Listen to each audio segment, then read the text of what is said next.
चरणों में मेरा बारंबार प्रणाम, आपको मेरा बारंबार नमस्कार। क्योंकि पूर्व में भी महाराज जी आप आए थे और आपने हमारे बीनागंज नगर और आसपास के क्षेत्र के लोगों को आपने आशीर्वाद दिया था और सभी लोग बहुत सौभाग्यशाली है कि आज जैसे ही आपके चरण यहाँ पर आपके आए तो आज इतना बड़ा ये विशाल आज मतलब दूर दूर तक इतना सुंदर और इतना भव्य कहीं नहीं होगा। जो मंदिर आज हमारे जो 24 मंदिर यहाँ बनने जा रहे हैं वैसा कहीं भी नहीं होगा, इतना भव्य है। और यहाँ पर जब पैर रखने के बाद महाराज जी कोई भी व्यक्ति आए तो उसको अपने आप एक शांति की एक अनुभूति होती है। यहाँ पर कोई भी व्यक्ति आ जाए अंदर जब परिसर में जब प्रवेश करता है तो उसको शांति की अनुभूति होती है। और पर आप साक्षात आप यहाँ पर आए हो तो मेरा दोनों हाथ जोड़ के आपसे बार बार मैं भी निवेदन करना चाहती हूँ कि आप चतुर्मास आप करिए। आपने पिछली बार भी करा था, आपने पिछली बार चतुर्मास किया था, तो आज ये भव्य जो आज इतना भव्यता यहाँ पर दिखाई दे रही है वो आपके यहाँ पर आशीर्वाद और आपके यहाँ चतुर्मास उस समय करने की वजह से आज ये भव्यता दिखाई दे रही।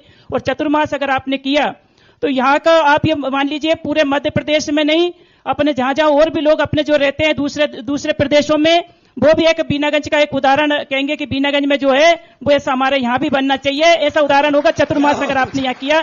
इसलिए मैं आपसे आग्रह पूर्वक कहती हूँ कि आप चतुर्मास यहीं करिए, हमें आशीर्वाद दीजिए।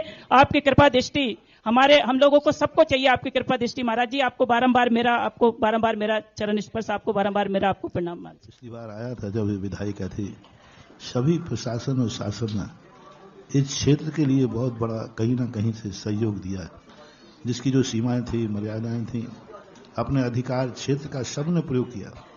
और देखो, कहीं भी जब भगवान बैठता है तो भगवान है, लेकिन नाम भक्त का होता है। और क्षेत्र बन रहा है बीनागंज का, बीनागंज की प्रसिद्धि हो रही है भगवान, क्योंकि नाम तो बहुत सारे, गांव तो सब बनते, लेकिन धर्मात्माओं की दृष्टि में जब किसी गांव का नाम आ जाता है, एक सामान्य गांव होता, अमेरिका में भी बहुत बड़े बड़े शहर हैं, लेकिन वे उस पुण्य को नहीं ले पाते। लेकिन जिस नगर का नाम, जिस गांव का नाम धर्मात्माओं के मुंह पे आ जाता है, वो नगर पूरा का पूरा तीर्थ क्षेत्र बन जाता है। अब बीनागंज जब भी नाम आने लगा, यात्रियों के नाम, मुनियों के, साधुओं के नाम आने लगा, गांव के कारण से नहीं, तीर्थ के कारण।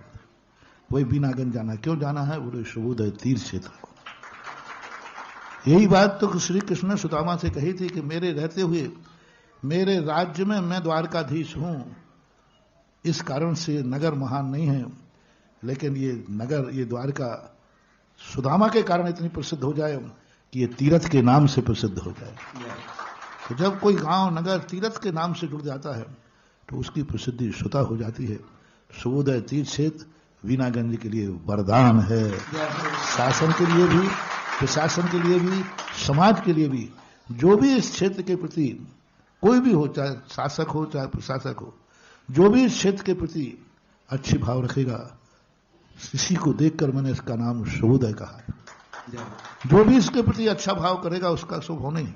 अभी गुना के कलेक्टर साहब थे, वो कहले मैं सब जगह, वो तो ट्रांसफर होता ही रहता है, और बोले गुना में मैं सब जगह, पता नहीं क्यों शुभोदय क्षेत्र के प्रति उनका इतना आकर्षण है कि वहां जाते ही हमारे मन में ऐसा लगने लग जाता है कि मेरा कुछ अच्छा होने वाला है। और उन्होंने, कलेक्टर किसी की ज्यादा वो प्रशंसा नहीं करते, उन्होंने खुद शुभोदय की कहा कि महाराज बजरंगगढ़ की उतनी नहीं बोल पाए, और कहीं भी गुना में और भी क्षेत्र होंगे, लेकिन शुभोदय क्षेत्र के संबंध में वो अपने आप दर्शन करने आए। बोले महाराज बस एक क्षेत्र में जाकर मुझे सुकून मिलता है, और जब भी मैं मुद्रा का ध्यान करता हूं मुझे कुछ ना कुछ शुभ संकेत मिलते हैं। तो इस मूर्ति का, इस क्षेत्र का ऐसा है, जो भी शुभ दृष्टि से देखेगा उसका शुभ हुए बिना नहीं रहेगा। इसलिए शुभोदय तीर्थ क्षेत्र पूरे बीनागंज के लिए, सभी के लिए वरदान के रूप में सिद्ध है और होगा। और आज जनवाणी चैनल के द्वारा भक्तों की संख्या को देखते हुए 15 मिनट और संख्या समाधान के लिए बढ़ाए हैं, बहुत बहुत आभार, धन्यवाद। और एक बात और कहूंगा कि दीदी के कार्यकाल में नगर संघ को इच्छामी गुरुवर आपने हम पर महान उपकार किया, भरत मंदिर के पुण्याचक बने, और डॉक्टर साहब को आपने महायज्ञ नायक बनाया। और मैं नवम वर्ष की छात्रा हूं, और मैंने अपने साथ डॉक्टर साहब को भी तीसरे वर्ष में आज पहुंच गए हैं महाराज जी। मेरा प्रश्न कर्मकांड से है महाराज जी। 75वीं गाथा में मोहनीय कर्म के भेदों के 9 कर्म दिखाती हैं। इसमें महाराज जी ये अनंतानुबंधी कसाय के 9 कर्म मिथ्यात आयतन और बाकी बची हुई 12 कसायों के 9 कर्म देश चारित्र, सकल चारित्र, यथाख्यात चारित्र के घात में सहायता करने वाले काव्य, नाटक, कोक वगैरह शास्त्र और पापी जार पुरुषों की संगति करना। तो गुरुवर मेरा प्रश्न है कि काव्य, नाटक, कोक, देश चारित्र, सकल चारित्र, यथाख्यात चारित्र के घात कैसे करते हैं, ये बताइए आप। देखो, सरकार कहते हैं बेटी बचाओ बेटी पढ़ाओ, और हमारा कॉलेज कहता है बूढ़े बचाओ बूढ़े पढ़ाओ।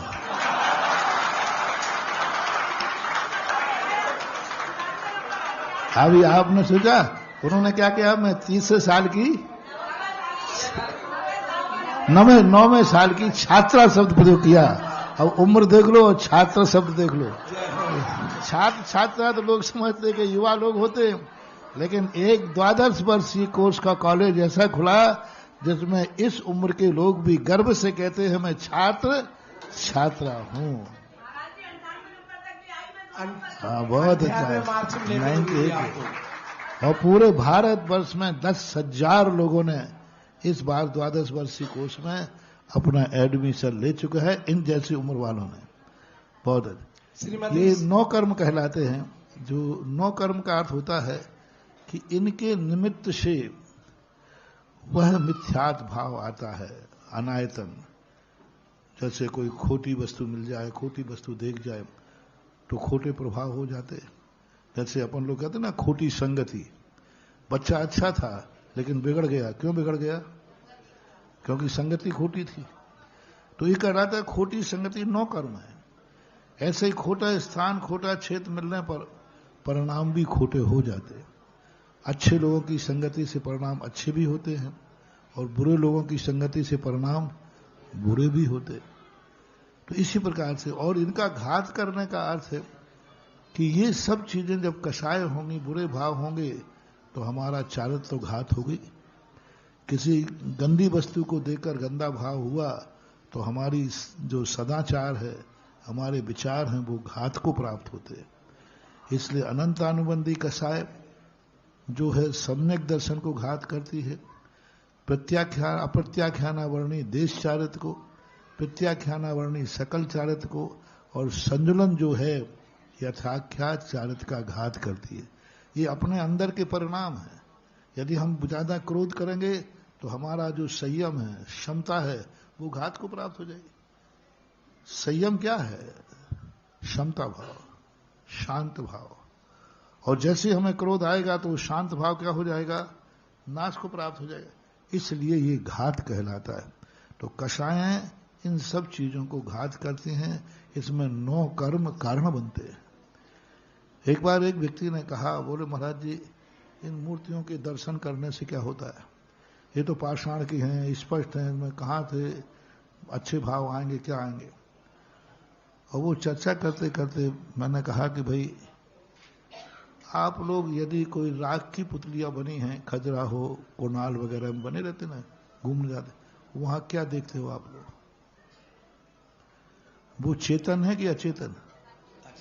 अचेतन है। वो भी जड़ है। जैसे रागी व्यक्ति को राग की मूर्ति को देखकर राग जागता है, ऐसे ज्ञानी व्यक्ति को वीतराग मूर्ति देखकर वीतराग का जागता है। नियम है। अपन को अपने मेमोरी से देखो ना, अपन जैसा चित्र देखेंगे परिणामों में अंतर आएगा कि नहीं आएगा? एक पापी का चित्र देखेंगे तो हमारे क्रोध आदि भाव आएंगे, एक साधु का चित्र देखेंगे तो अच्छा भाव आएगा। तो ये सब 9 कर्म कहलाते हैं। मूर्तियां हमारे अच्छे भाव सुधारने में 9 कर्म है। साधु की मुद्रा 9 कर्म है। साधु का प्रवचन 9 कर्म है, आपके परिणाम सुधारने के लिए। वैसे तुम्हारे संकलेश परिणाम थे, साधु का कोई उपदेश हुआ, तुम्हारे मन में शांति आ गई, तो लो ये वचन क्या हो गया आपके लिए? 9 कर्म हो गया। तो 9 कर्मों के माध्यम से हमारे आत्मा के परिणाम बनते भी हैं और बिगड़ते भी हैं।